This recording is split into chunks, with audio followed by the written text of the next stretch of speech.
Hai semuanya, ketemu lagi bareng Mihu di sini. Oh ya, kali ini Mihu akan membawakan alur cerita Donghua yang berjudul Battle Through the Heaven. Mihu mengingatkan sekali lagi ya bahwa konten ini full spoiler. Tanpa lama-lama lagi, yuk langsung aja kita masuk ke isi ceritanya.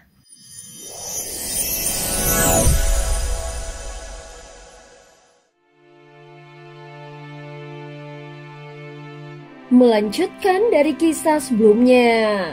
Sebelumnya ketika Xiaoyan masih berbicara dengan Zhou Guheng, tiba-tiba sang pemusnah muncul dan meledakkan tubuh Zhou Guheng.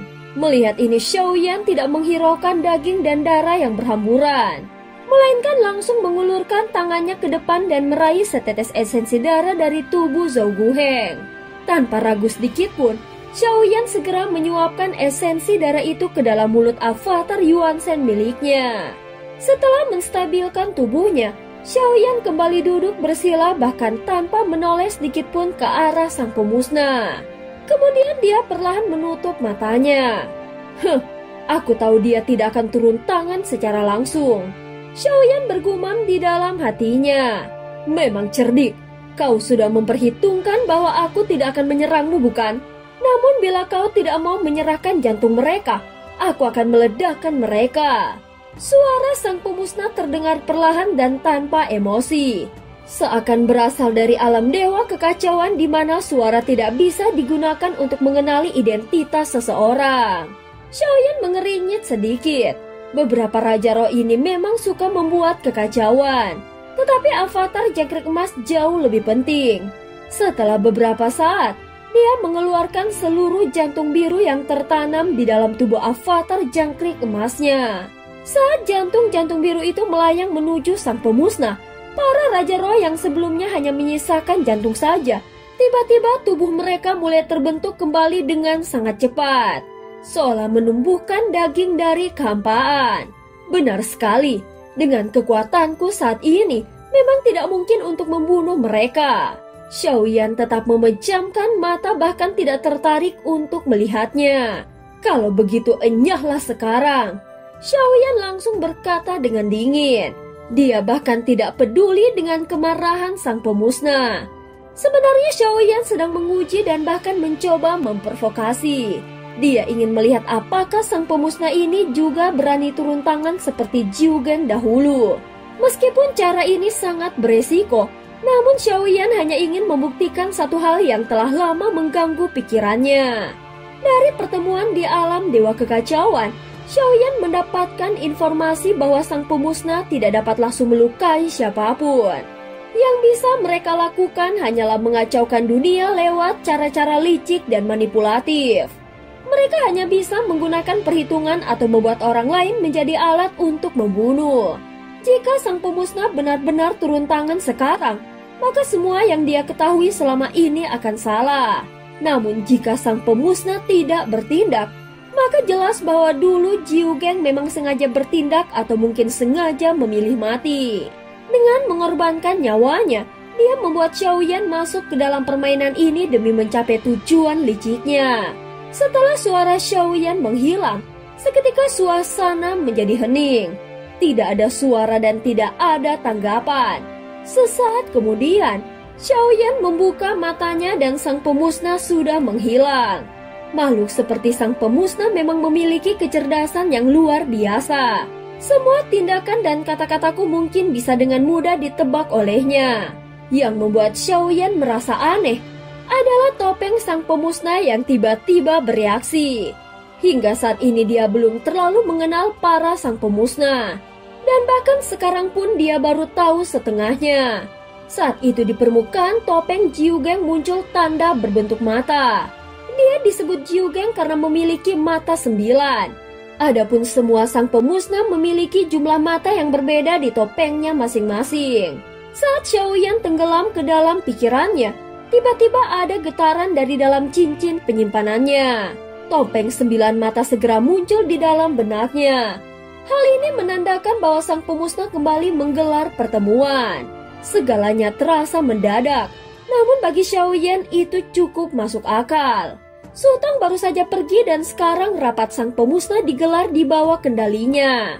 Xiaoyan masih ingat jelas saat pertama kali masuk ke pertemuan para sang pemusnah.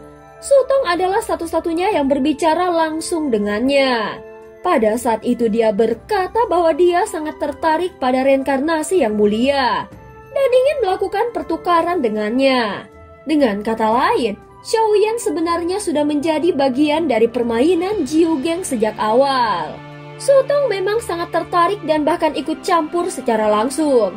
Aku tidak tahu apa sebenarnya tujuan mereka, tetapi aku juga tidak bisa mundur atau menghindar. Adapun rencana Jiu Geng, sejak pertama kali aku bertarung dengan mereka, aku sudah terlibat dalam permainan ini. Xiaoyan perlahan menghela nafas lalu meletakkan topeng itu ke wajahnya. Adapun avatar Yuan Shen-nya berjaga di sekelilingnya. Bagaimanapun, jika ada bahaya di depan, tubuh aslinya sudah tidak punya kemampuan untuk bertarung lagi. Setelah beberapa tarikan nafas yang berat, sebuah panggung batu muncul di bawah kakinya. Persis seperti yang ada di pertemuan sebelumnya di alam dewa kekacauan. Bahkan saat baru saja memasuki tempat ini, dia langsung merasakan semacam kebingungan akan realitas seolah dunia ini terbelah dua. Baiklah, semuanya sudah lama kita tidak bertemu. Bagaimana kalau kita saling berbagi hasil masing-masing? Yang berbicara ternyata bukan Sutong melainkan Suwangtong. Ini menunjukkan bahwa rapat sang pemusnah ini berbeda dari yang pertama kali dihadiri oleh Xiaoyan. Di sini Sutong bukan satu-satunya yang mengendalikan situasi, dan semua yang hadir tampaknya memiliki status yang setara. Aku merasa Huaken sudah hampir gila. Dia mengejarku sampai ke berbagai celah ruang waktu. Rasanya luar biasa. Dan setelah dia pergi, dunia dewa surga malah dipenuhi kekacauan dan itu membuat pikirannya kacau dan memberinya ilusi. Seolah sedang dikelabui oleh musuh. Yanhe tertawa sambil menjelaskan dengan bangga bagaimana dia menyabotase banyak hal. Tampaknya dia sangat puas dengan segala siasat dan kehancuran yang telah ditimbulkannya. Tempat ini lebih menyenangkan. Di pertemuan sebelumnya semua sudah kupermainkan sampai mati. Sekarang aku sedang mencari pertemuan baru.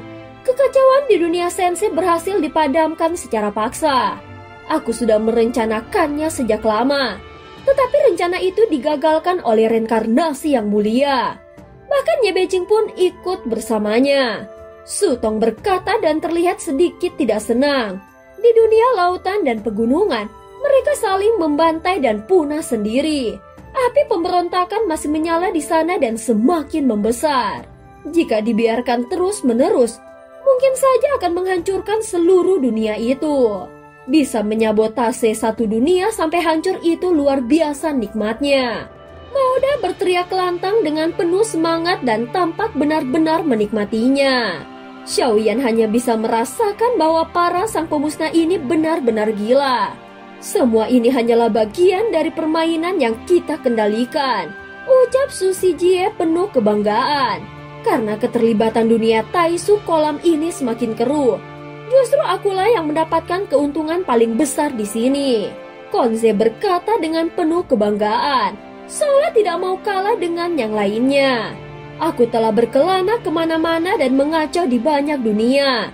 Kalau suatu hari semuanya meledak secara bersamaan, maka kehancuran dunia-dunia itu juga akan menjadi kontribusiku. Dongya tertawa kecil dan mengangguk setuju. Meskipun aku pemimpi tua yang tidak pernah keluar rumah, tetapi alat-alat yang kuat ikut berperang dalam perang di berbagai dunia. Aku juga ikut bermain dengan caraku. Semua ini termasuk dalam permainan rahasiaku. Rianjie berkata dengan malas.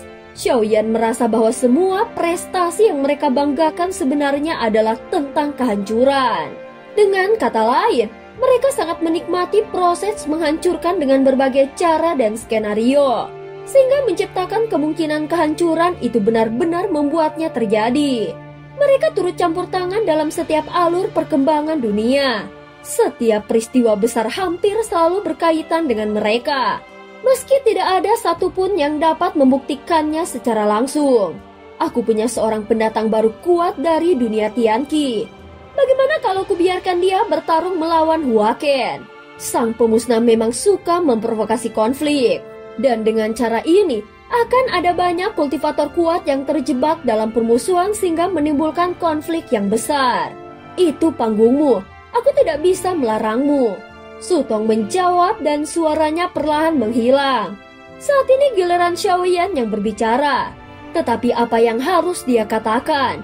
Haruskah dia meniru mereka membual tentang segala kekacauan yang dia timbulkan? Xiaoyan tahu itu konyol. Namun di tempat ini mereka yang terjaga adalah penguasa segalanya. Dan bagi para penguasa seperti itu terkadang menjadi bodoh justru adalah bentuk kebijaksanaan. Dan cerita pun berakhir. Terima kasih udah dengerin Mihu dari awal sampai akhir ya. Sampai jumpa.